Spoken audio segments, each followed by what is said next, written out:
What's going on, y'all? What's going on, y'all? Jeff Trills here, and welcome to another episode of Go Hard or Go Home, this podcast where we talk to people who are making moves in this world. Listen, before we get started, y'all know what time it is, right? Time to go hard or go home, and let's go. I remember being homeless, and that's the moment I decided to go hard.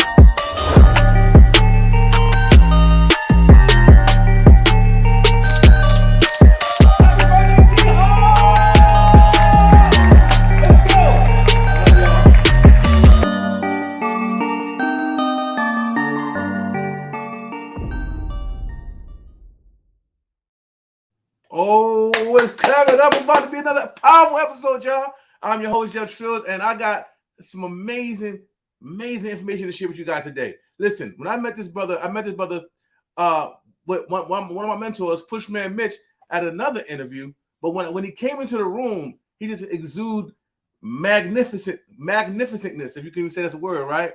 And I had to say what's up to the brother as soon as he came in the room. But I didn't know that he was going to drop the source that he dropped on that day.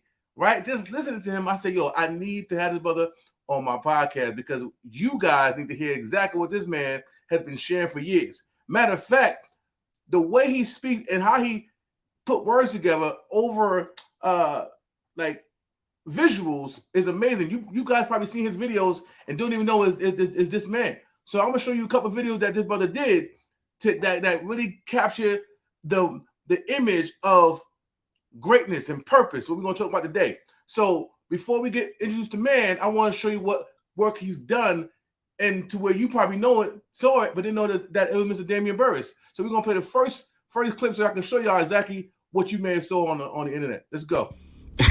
Life has a tricky way of making you feel like you can't make it. You can start out doing so well, and then things hit you and you start to waver. You start to stumble. You start to sway. Your steps get a little shorter. But if you can manage to muscle up enough strength to keep putting one foot in front of the other, it might not look well. You may have to do it ugly. But what I want you to do is continue to do it. Ooh. Y'all, when I saw that, I was like, yo, who is this? First of all, we've seen these kind of videos, but when he put meaning behind the video, it took my mindset to a whole nother level. But that was that particular video got 16.6 million views on TikTok and 130 million views on Facebook. So you guys probably saw that, right? Now, the second video I'm about to show you right now is the video that I first saw that caught my eye and caught my ear, my eye gate and ear gates. And I was like, man, this is awesome. I didn't even know that I would be meeting the man behind the method, the video method. So I want to show you the video that really captured my attention. They thought that last thing was going to absolutely destroy you. But what they didn't know is that there was a bounce back on the inside of you and you made it out okay. Ooh. Y'all, if y'all feel what I'm saying, and if y'all saw that video, type on one in the chat. If y'all like those two videos, I need some flames in the chat. Now, mind you, if you're listening on the podcast, we go live every fourth Sunday of the month at ghghpodcastlive.com. So you guys can tune in live like everybody else is tuning in live today. So before I bring them up, y'all already know how we do. We show him love. We show him the flowers. I want to bring up Mr. Damian Burris, but before I do, I need you guys to understand who this brother is and what we're going to be talking about, which is purpose, how to tap into your purpose and your business, your life, and everything you need to do. Because purpose is what drives your mission here on the earth. This is your must mission. So let's go ahead and introduce Mr. Damian Burris before we bring him up. Hi, I'm Damian Burris. My pulpit is different. Listen, have you ever wondered why life circles? What I mean by that is, why do things keep happening for you the same way with no return? Let me ask you a question. Have you ever been through a drive-thru and you got your order, you paid for the food, you got your bag, and you left, only to get home to find out that the contents that you ordered were not in the bag? That's the problem. Life, you have to check the bag. So when you're dealing with things and you want different results, stop. Take time to check the accuracy. Make sure things are happening the way you want them to. You ever notice the person that takes time to stop and check the bag, they're never disappointed? We hate the fact that they're in the drive-thru taking up time for somebody else's line, but they always ensure that everything that they needed in life, they have. Take time to check the bag and watch how life works for you so differently. Have an amazing day.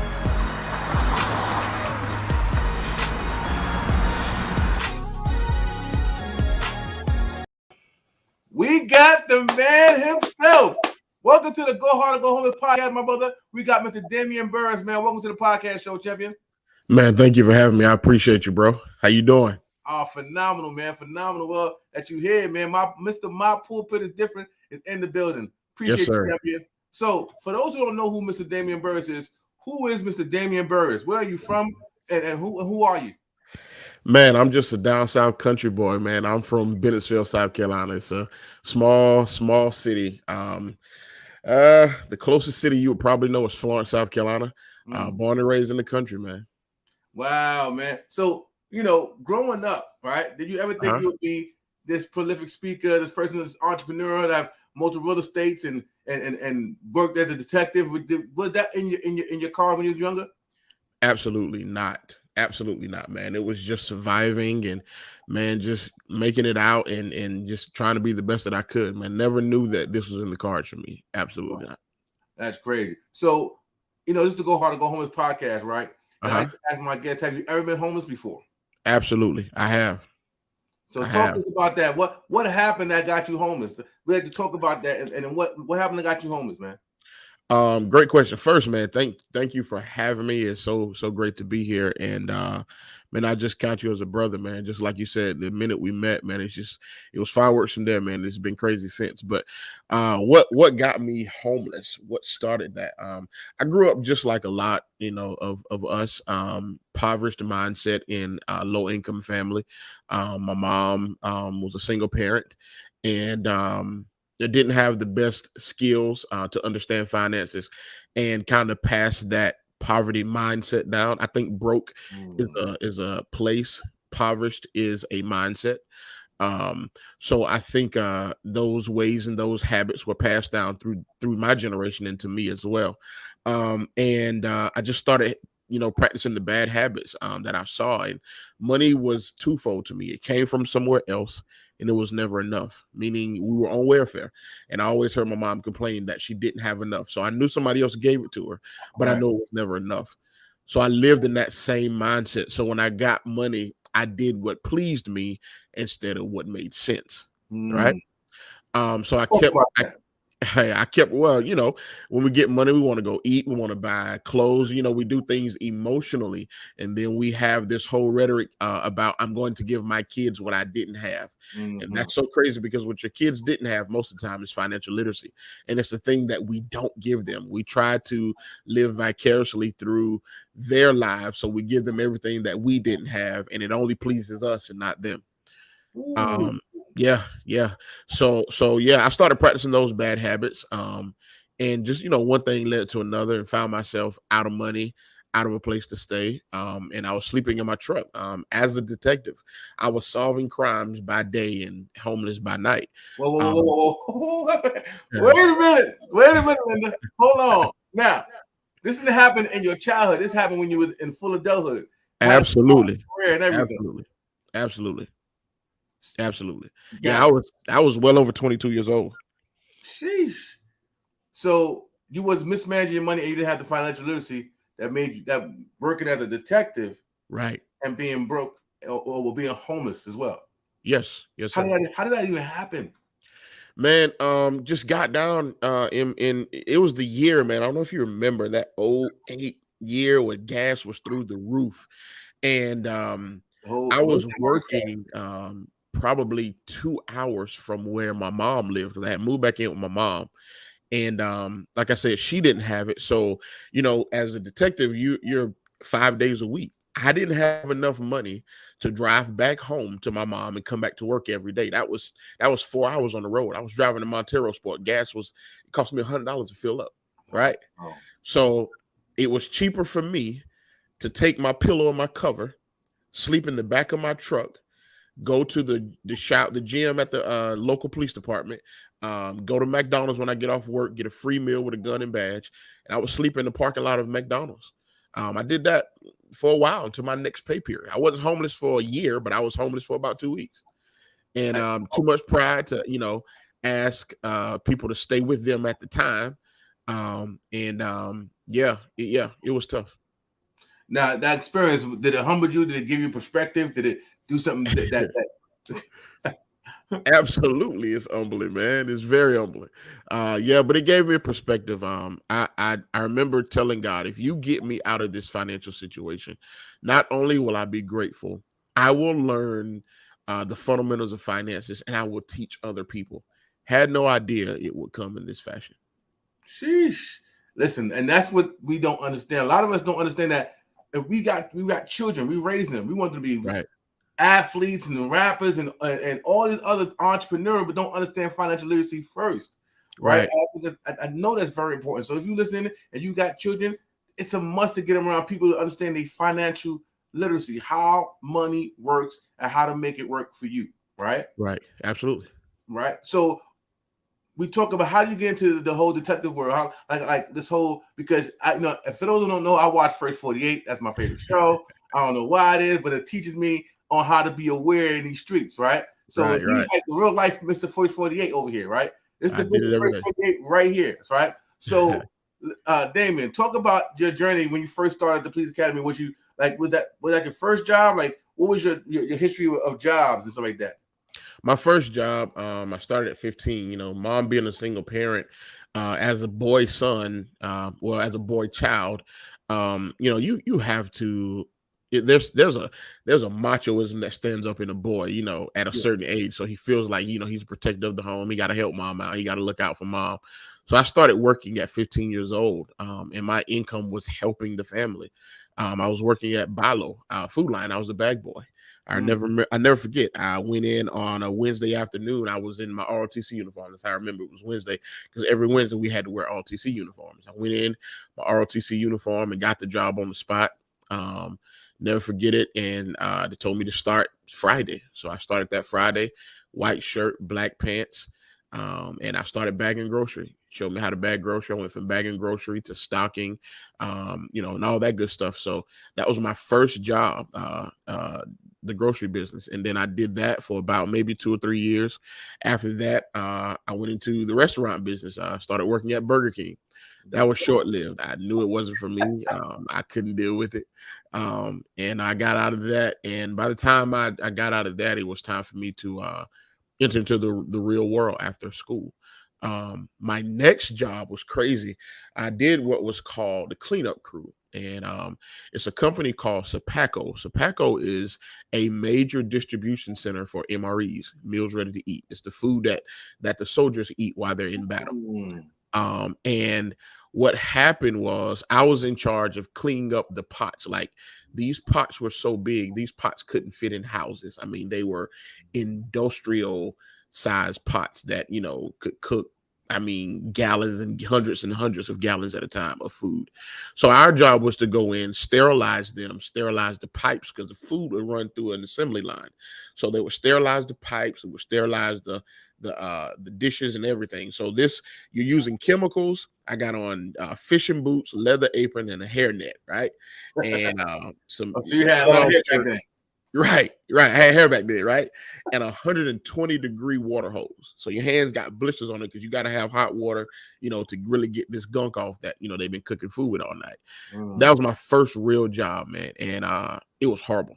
It was horrible. And I realized at that moment, I do not want to do this for the rest of my life. And I went to college, Northeastern Technical College, a tech school, and majored in criminal justice. And I didn't complete it because I wound up getting hired as a police officer while I was in school. And I wound up dropping out of college and just pursued my law enforcement career. Oh, so you just got drafted out of college, huh? Drafted straight out of college, right? Okay. So it's cool you said it, because I also heard ROTC, right? That's like military. So was that something that you always wanted to do, which is be in the military in some form or fashion? I was, man. I'm aging myself. 9/11, I was going to MEPS, military entry procedure, and me being my mom's only, when she saw what happened 9/11, she told me no, I couldn't go to the military because, of course, in fear of me not coming home. But I was actually going to the military during that time, and she changed her mind. So yeah. But you still had a passion to serve in that military fashion, huh? Absolutely. So you couldn't go to the actual military, so you enlist yourself into law enforcement. Right. So you got, so was it like they see your scores and say, oh, we need him right now, or was it that you applied for the job and just happened to get it? You know what I'm saying? Or what was that like? Yeah, I mean, my dad was in law enforcement. My brother was in law enforcement. So it was kind of like, I say, it's the family business, kind of seeing them do it. It was something that I definitely wanted to do. It looked cool. You wear a gun, you had a nice car, and, you know, had a nice uniform. So yeah, it's something that I wanted to do. But surprisingly, there is a very, very need for Black men in law enforcement. Commonly they believe that all Black men have records. So when they run across one that does not in law enforcement, they try to snatch them up very quick because of that shortage of Black people, period, in law enforcement. Wow, that's crazy. So this it's so crazy that you say that, because, you know, I'm realizing that, you know, we do need each other and to calm the ease that's going on, right? Absolutely. You know what I mean? And I didn't know that statistically that it's a rarity to have Black male representation inside of the police force, right? Absolutely. And they look at it because we have records, right? And so it's like, now that you got into the police force, like, what was your mindset when you first came in? Was it naive? What was your mindset when you first got recruited into the force? And what did you do when you first started? Well, it was different because in your community, sometimes you look to be, you know, the Uncle Tom, you know, so you kind of get distant looks, non-approving looks from people. So you don't want to be the Uncle Tom, but you don't want to also, you know, be the pushover as well. So it was very much an emotional struggle to be who I was, to be in law enforcement. It was tough, but I soon got over that and just started doing my job, just being what they taught us to be, firm, fair, and consistent. So my handcuffs didn't know race. My handcuffs didn't know age. My handcuffs didn't know sex. It was, these are the rules. If you broke them, this is what the consequences are. So after a while, to some degree, you kind of outlive the stereotype of being a rat or whatever the case may be, or whatever the derogatory names that comes along with being a Black officer in law enforcement. Wow, it's crazy. So what were the different things you've done in the police force? Wow. I've worked murder. So, you know, did homicide, financial fraud, undercover work. I've done it all. Detective work, investigative, you name it, I've done it in that world. Which would you say was the most stressful or the most impactful job that you was able to do while working? The most impactful job, I would have to say, when I worked on the gang task force. Unfortunately, there was a young man that lost his life to gangs. But from that murder, there was a federal initiative called Safe Schools that's going on in the world today. That grant and that movement happened from a murder that I was the lead detective on. It's a federal program now called Safe Schools.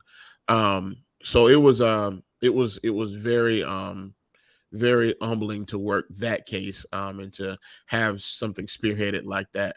The most stressful is always when you're dealing with crimes against children. That's tough.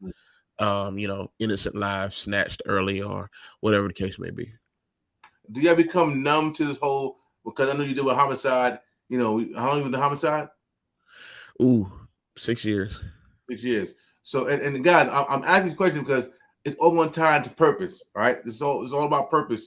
And I'm asking certain questions because I need you guys to understand the beginning so you can understand the end, or the where we are currently now. All right. Right. So has working a homicide and seeing your job is to pull up and see somebody who's died, right? Right.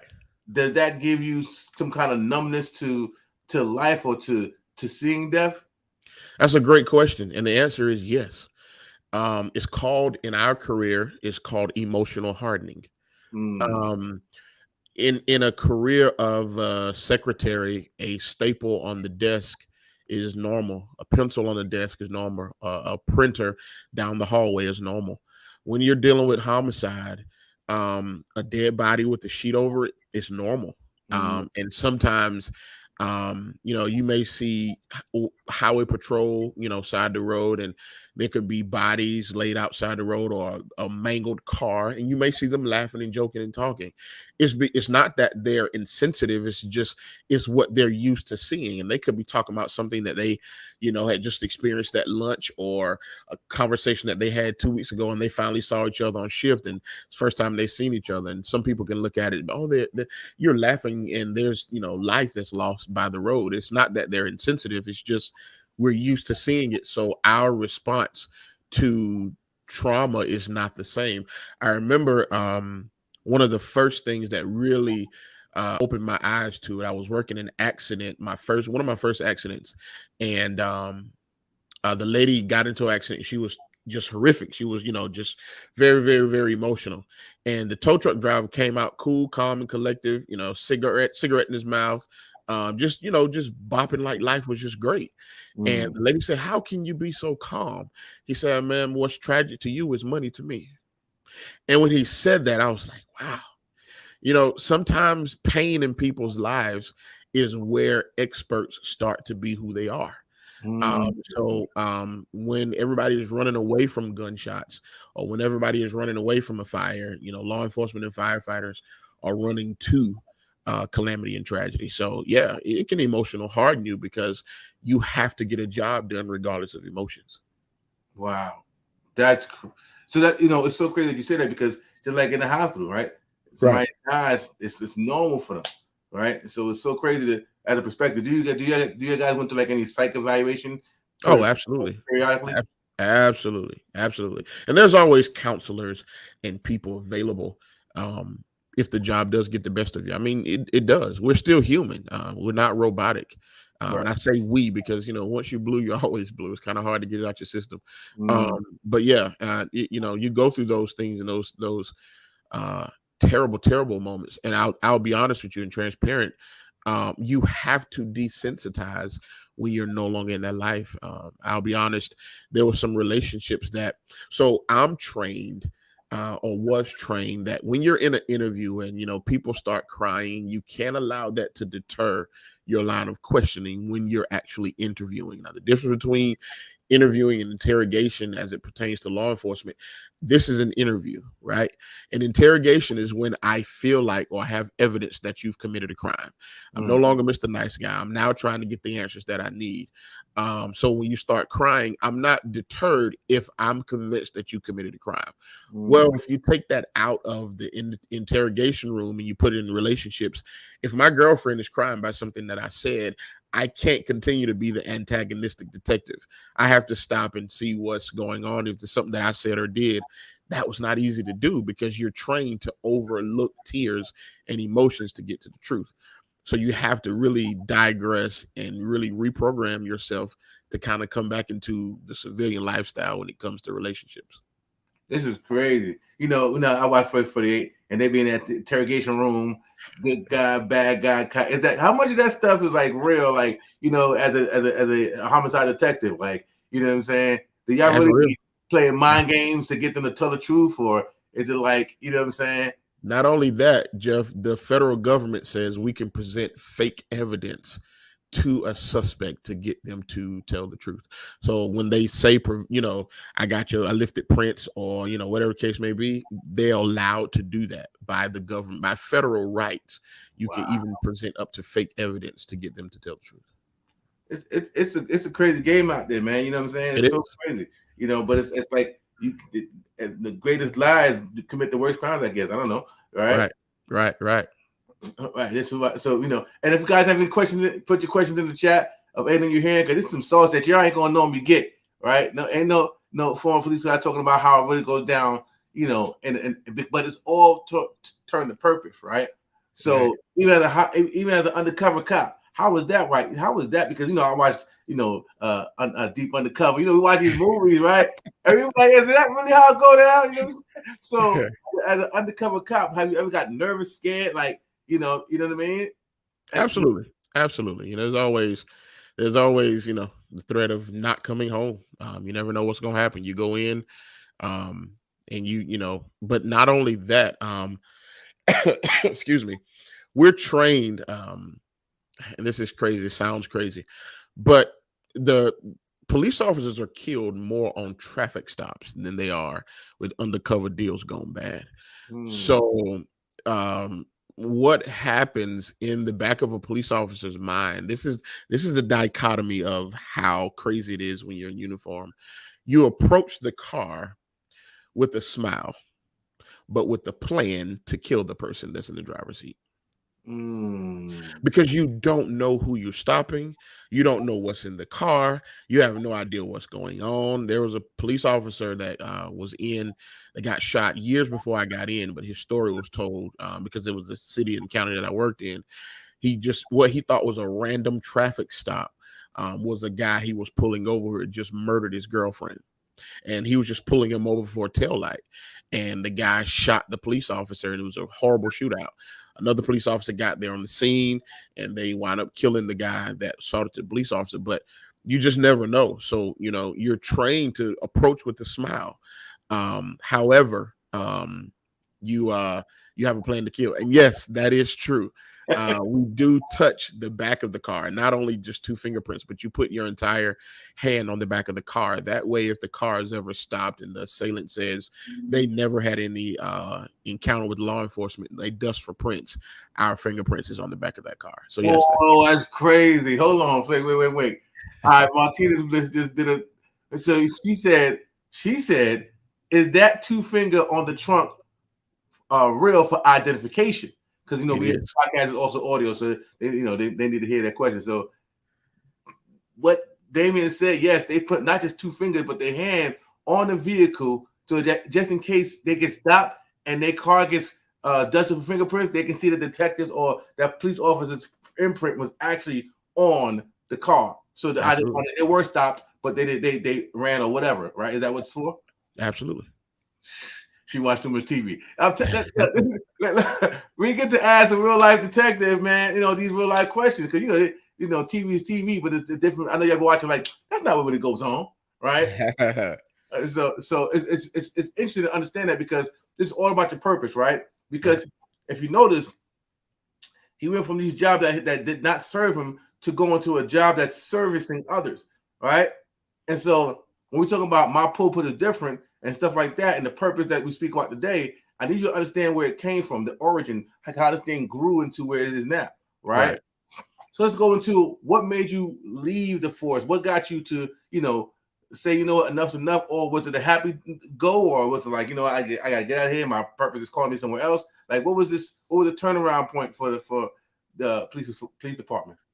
I suffered an injury in 12, 14, 15, one of those years. And it was enough for me to even to get out. It was enough for me to be written out medically. And when I was approached with that, I was nervous about it because my plan was to retire Secret Service and to come back and to consult, some police department and, be on staff at liaison and, teach people how to interview and how to talk to people and do all that good stuff. Because I was a great interviewer to the point where my lieutenant would bet me lunch that I couldn't get an interview in a certain amount of time. And I would go in and 99% of the time I would get the interview and get the confession. He had to buy me lunch. But it was tough because y'all play games like I bet you can't get them to confess. Oh man, absolutely. Oh man, absolutely. And so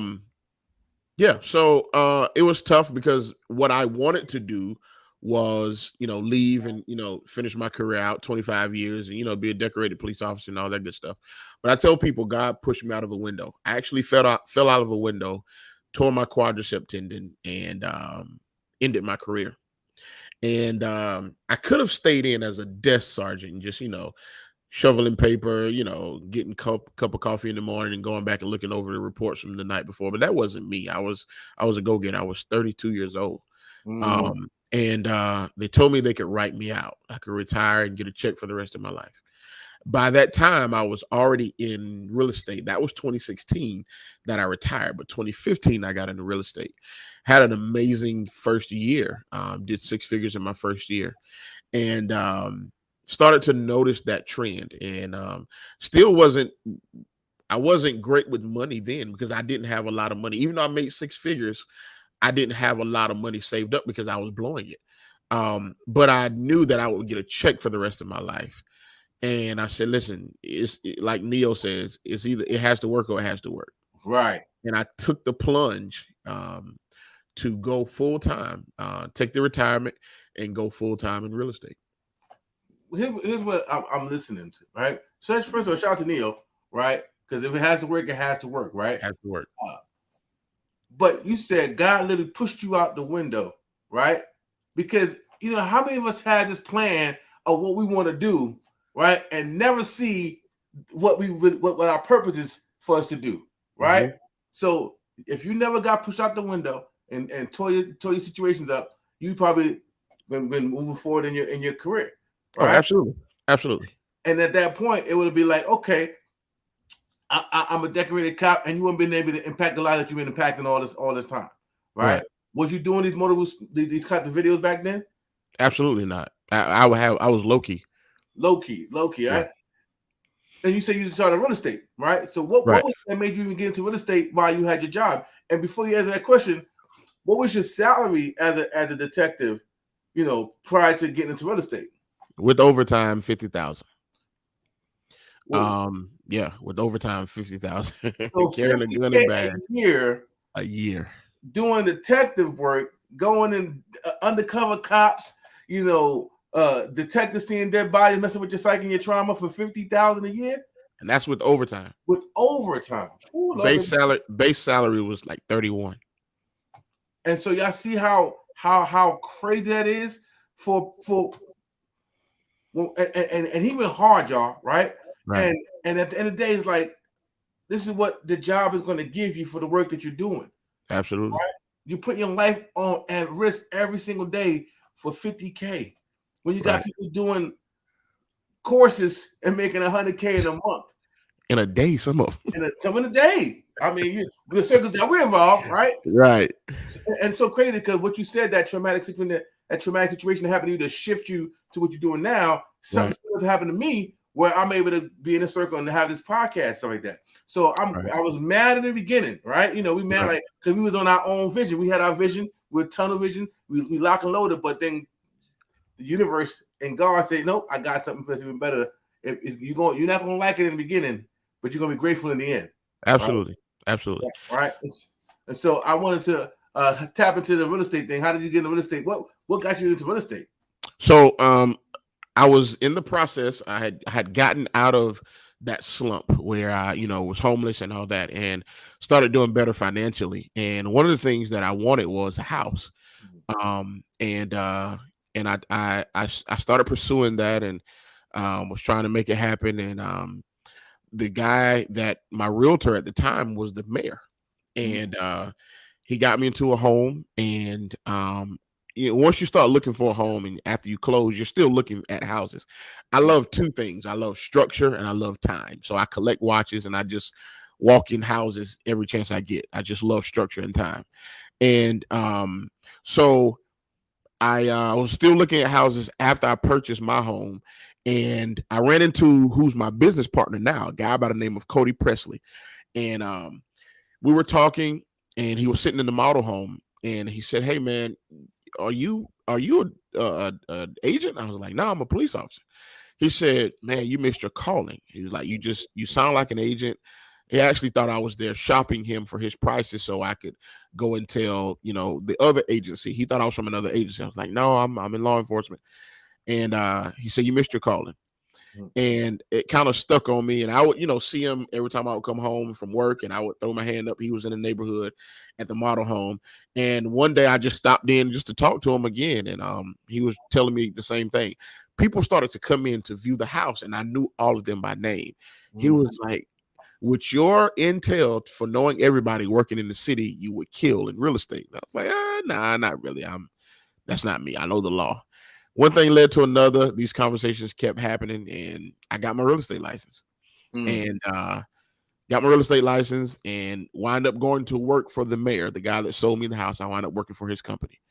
And like I said, it did 6 figures in about 10 or 11 months. And one thing led to another. I wound up opening my own brokerage, and me and him came back. Our paths crossed again after about 3 years in, and we opened the largest Black-owned real estate company in South Carolina. Shout out, drop the flame for the largest Black-owned brokerage in North Carolina. Right. So it took you, how long took you to do that? Well, you have to work as an apprentice for 3 years.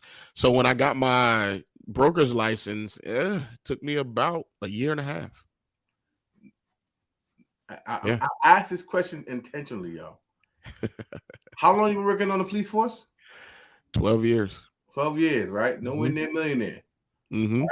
12 years, nowhere near millionaire. Nowhere. And at the 12 years, right? Nowhere near millionaire. And still at the end of it all, your top salary was 50K? Absolutely. For 12 years of work? 12 years. And then what, 4 years? What is it, 4 or 5 years? 4 or 5 years. Not only did you superseded your income at the job, right? But what you do is more enjoyable. Absolutely. It impacts lives. Absolutely. And it opened you up to what? To leave a legacy for your family.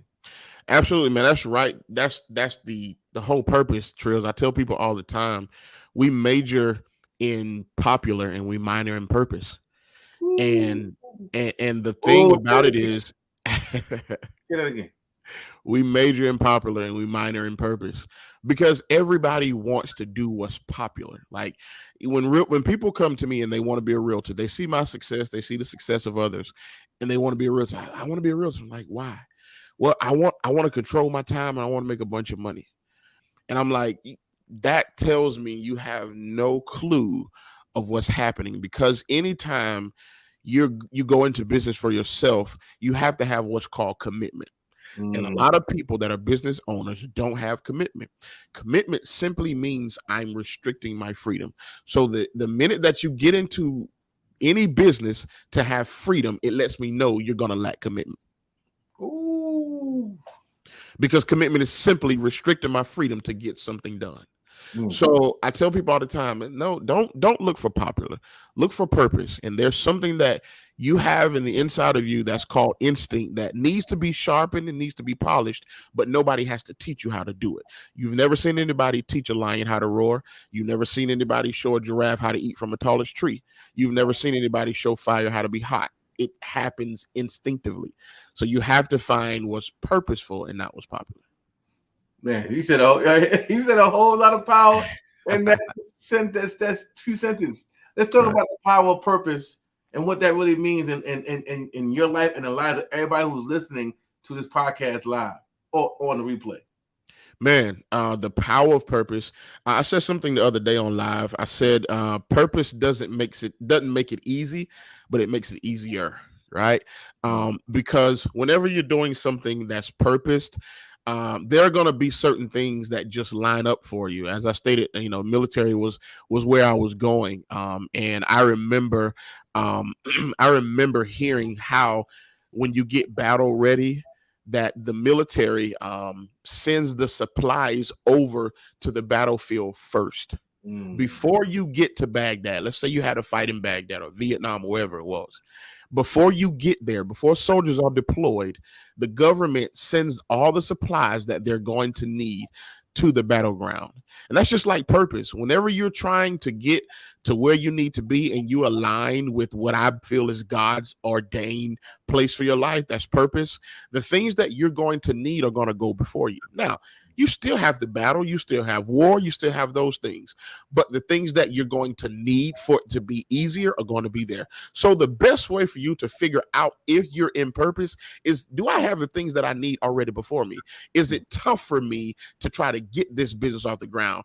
Am I wrecking every Turo car? Are the Airbnbs flooded out? Do I keep getting kicked out?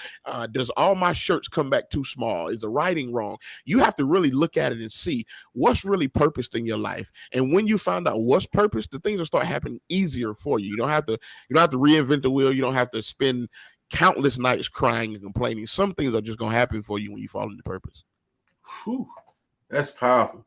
So how do you determine what's purpose for you? Like, I know you talked about, different things, but how did you get into your purpose? How do you know, okay, this is my purpose? I know you just talked about the ease of it all, right? But how does someone tap into their purpose, right?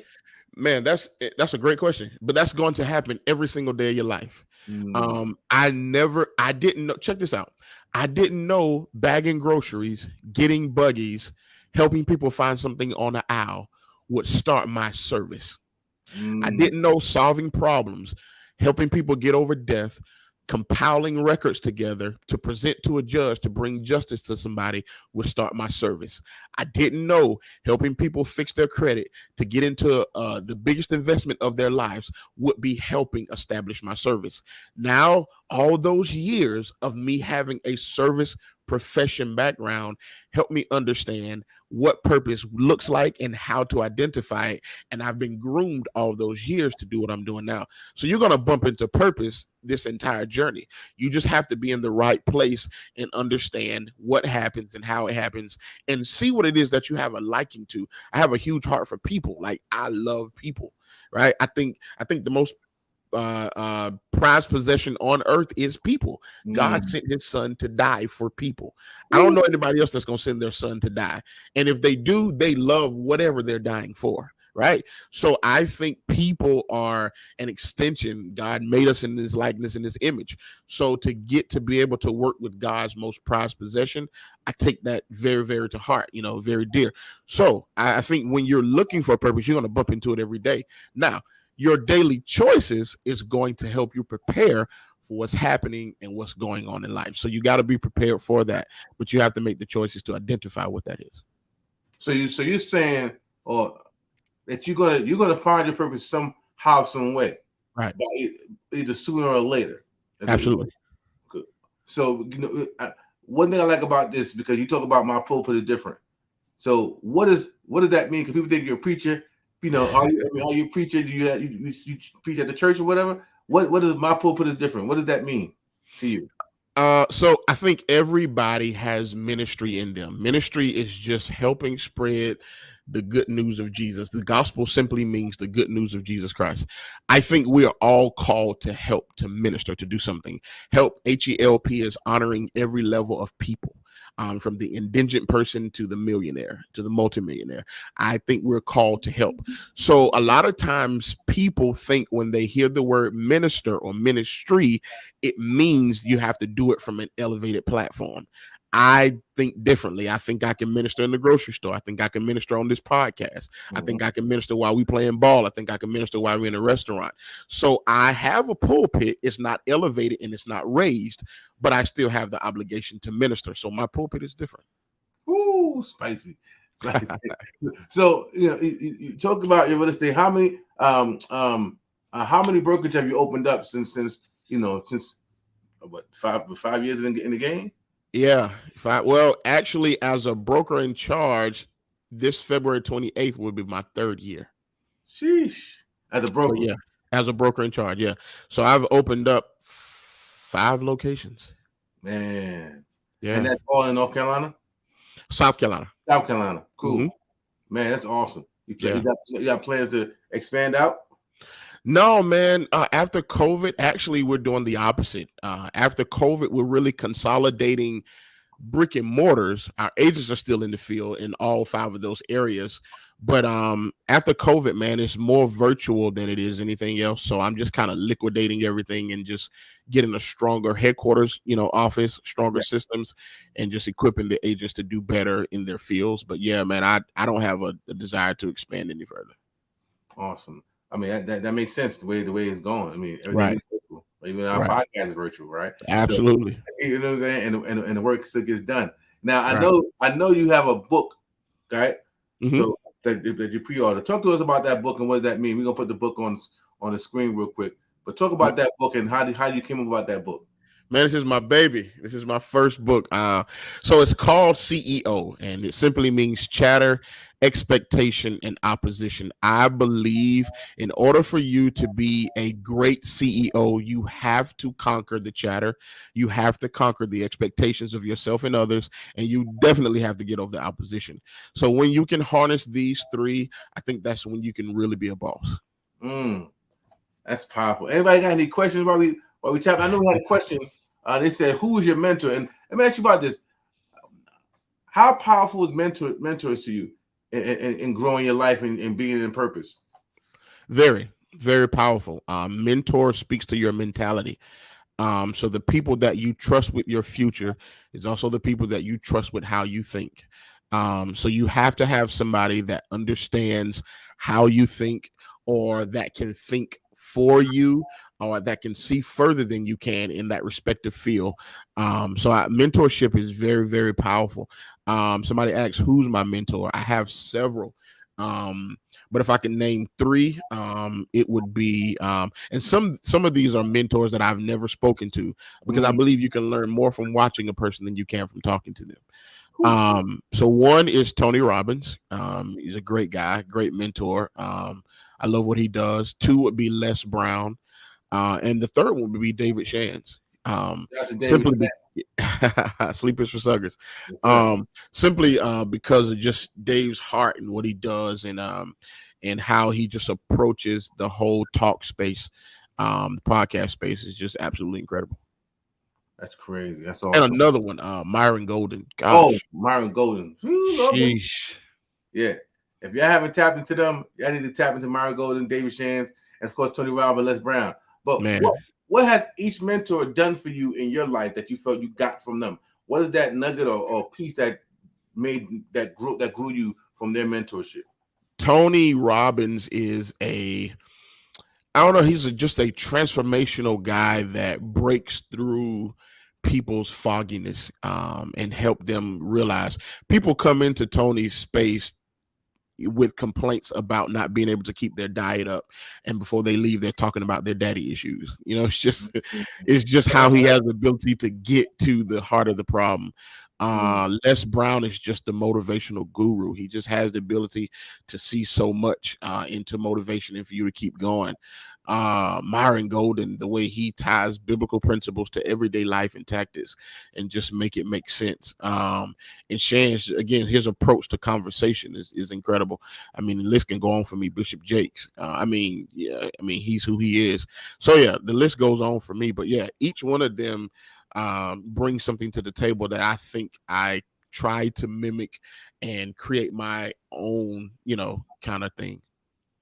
Awesome. That's phenomenal, man. Yeah. I think purpose is also in how people see you, or who gets to see you, right? And so, and you, first of all, what's your purpose in life, and how are you able to get that purpose out to the masses? What is your plan to get that purpose out to the masses? My purpose is to serve people, help, honor every level of people, is to be that light by telling my story. There's a verse in the Bible that says they overcome by the blood of the Lamb and the word of their testimony. So if you get back to people that don't overcome, if nobody ever gets through anything, it's because there's not enough people telling their story. I've worked a lot of suicides in my day, and every suicide that I worked that had a note left, they all said, I've lost hope. And me just trying to restore hope to people, not only to get them to not to commit suicide, but to get them to reach their purpose in life and to be what they were called to be, not what they want to be. That's powerful. And so how is your plan to get that message out to the masses? I see you shoot content, on social media, but what is your strategy to magnify your purpose? It's a collaborative of things. It's the content that I do, the community that I'm starting, the public speaking that I do, just being on, trying to be any and everywhere, to get the message to the people that I need to get it to. I realize I'm not for everybody, and everybody's not called to me. I think there are nations of people that are assigned to everybody's lives, and I just want to reach my nation and get to the people that I'm supposed to get to. That's strong. If you guys haven't been following Damian, y'all definitely want to follow him at Damian Burris on Instagram and TikTok, correct? Please. because the way he does what he does, y'all, is powerful. And talk about the first time you did that kind of a video where you saw an act and you put words behind the act to bring a message home. Well, how did that even come about? Man, it's really a funny story. So at my mastermind, I told them that I have a gift to, you can just say a word and I will create a story behind it, right? And I started just looking at different things for content, and I just started noticing this page where I get a lot of my content from. And I saw the man walking across the water, and I turned my phone on and just recorded that clip. I was laying in the bed on my back and just saw the man running across the water on the bridge, and I recorded a clip, uploaded it to TikTok. Didn't think anything of it. It was just something that I do, every morning, my morning routine with my content. And I went back to it, it had 9,000 views. I went back to it an hour later, it had 39,000 views. And about 20 minutes later, it had 150. And I was like, this might trend. And yeah, man, we're almost 17 million views in on TikTok and 130 million on Facebook. Sheesh. Now, has all those views done something for the brand and for you? Absolutely. I've gained thousands of followers since then. I've been invited. Actually, the 130 million views was actually in South Africa. I've been asked to speak twice in South Africa since that video has dropped. It was on a municipality's page. And I had a guy, one of my brothers here, not a physical brother, but one of my close homeboys. He was in an office, and there was a guy from Cameroon, Africa, that was in the office with him. They worked together. He just came to the States, and he heard my voice. He was like, "You follow Damian?" He was like, "Who is Damian?" He said, "The guy that's speaking, the voice, that's Damian." He's like, "No, I'm in a WhatsApp chat with my people back in Africa, and this is the video of the day that they sent for motivation." He was like, "I know the guy speaking. Like, let me get him on the phone." And he got me on the phone, and it was just great. And the guy sent me a video telling me how much the lives of the people that were touched from that one video back in Cameroon and in South Africa. So it's been great, man. Man, that's they say your gift will make room for you. Absolutely. Right? So something that you thought that this is what I do, you didn't think none of it. Now it made room for you to speak and impact lives in different parts of the world. That's how right. How many of you guys are listening right now on the podcast just do things effortlessly and don't think too much of it? That might be the gift that brings out the purpose. Absolutely. Right? Full steam ahead in that gift, so that it can produce your purpose. Right? And what's crazy what you said was those notes that you get from people that commit suicide, that they lost hope. Now that is a cheat code like none other. It is. Right? Because if you ever want to impact a life, provide hope for that life. Right. That's basically what you're saying. And now that we know that, I expect to provide hope in every video that I produce. Right. Now I know the purpose to what? Get somebody off the ledge, but get somebody active in life. Absolutely. Right? They just had hope. They wouldn't have went to the end. They probably went to their purpose. Absolutely. And that's just crazy, man. I appreciate that. Right. So I know you have got the book. I'm for y'all to get access to pre-order his book, because I think that book is going to be. I know that book is going to impact lives for sure. I already know. You want to text the word purpose to 470-333-1430. Text the word purpose to 470-333-1430. Fill out the form, and he's going to give you a link to get access to that book.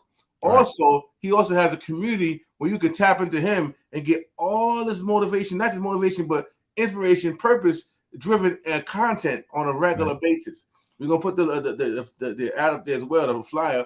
So I want you to tap into his My Pulpit is Different community. Damian, talk about this.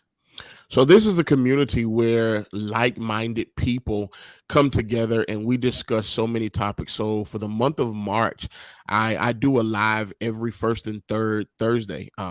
So we do private group sessions every first and third Thursday. You get 15% off of all ticketed items that I do. Like if I have a major thing that I do at the end of the year, all those people get 15% off. All of my paraphernalia that you see, my pulpit is different, hoodie, the hat, you get 10% off that, and you get daily chats from me. But what we're discussing this month, I'm doing love, relationships, and heartbreaks, March the 3rd. We're doing that March the 3rd. That's the first Thursday. The second Thursday, we're doing Am I the Black Sheep of my family? My kin folk is sometimes my can't folk. So okay. It's gonna be good, man. It's gonna be good. Listen, I always like to tap into communities that I'm qualified to be in. That's one. Two, Absolutely. This is the kind of information that a lot of people don't have access to, right? This brother is very successful in real estate, and we talked about, I don't know if you had the cat out the bag about owning gas stations. All right, listen. They people feel like that's an untapped market that an African American can own a gas station. Because when you look in the gas station, you see everybody that don't look like us in the gas station, right? Absolutely. Or you see, different ethnics, but it's not Americans or anywhere else. How powerful is owning gas stations and controlling them? You know what I mean? Yeah. I mean, that's very powerful. Seeing how gas is an arm and a leg right now, it's very powerful, man. Just another way of our culture advancing. And not only that, man, the circles that I'm in, our people are buying hotels now. So it's not just, the little mom and pops anymore. We're actually buying into franchises, into lucrative businesses. So yeah, man, just tap in. So you have a mentorship, correct? Absolutely. Awesome. Tell people about your mentorship and what that entails and how much it costs to get into the mentorship if you want to do that. So you have business coaching that I do, that we do on a monthly basis, and my link tree is there. But I also have something that I haven't released this yet, and it's just for Go Hard or Go Homeless. I'm just letting it go today. We'll be starting the 22nd through the 25th of March. It's called Replicate It. So the commandment was to go out and create disciples. I believe not only can we be disciples of our belief, but we can be disciples of our business.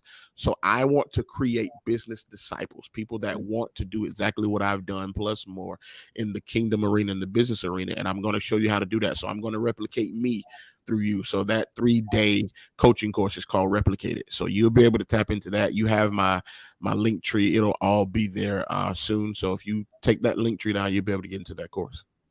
But you'll be able to get it first. You'll be able to get it first. Word. Absolutely. Purpose. Absolutely. 470-333-1430. Fill out that form, because he's going to send a text out to everybody who filled out that form. That's right. So you can get access to that course, or mentorship rather. And everything else you're going to get everything in that. Just fill out the form and you'll be able to tap in with him on that level. This is going to be powerful, man. Anything you want to share with the people that you feel like they must know who's listening to this millions of people in this podcast right now? Yeah, man. So it's something that my first, I can't say viral because it was only 34,000, but my first major video that actually hit was rivers. So we've been inundated with 7 streams of income, and everybody is trying to find something to do. So you have people that are washing floors, pressure washing cars, cutting hair, selling tapes, whatever it is that they're doing. And none of those things are correlating with each other. So some time ago, I heard the word rivers. And what I heard with that was, find your river, because streams flow from rivers. You never seen a branch. You never seen a tree on a branch. You've seen branches on trees, because things don't happen backwards. So if you can find the river, and the river is that one thing that God has given you that you do better than anybody. That could be frying fish. That could be doing hair. That could be cutting grass. That could be shining shoes. That could be selling real estate. Whatever it is that you instinctively have the ability to do, you have to make that thing the base. And from that, your streams will flow. You don't have to look for things to do, because your river will create streams.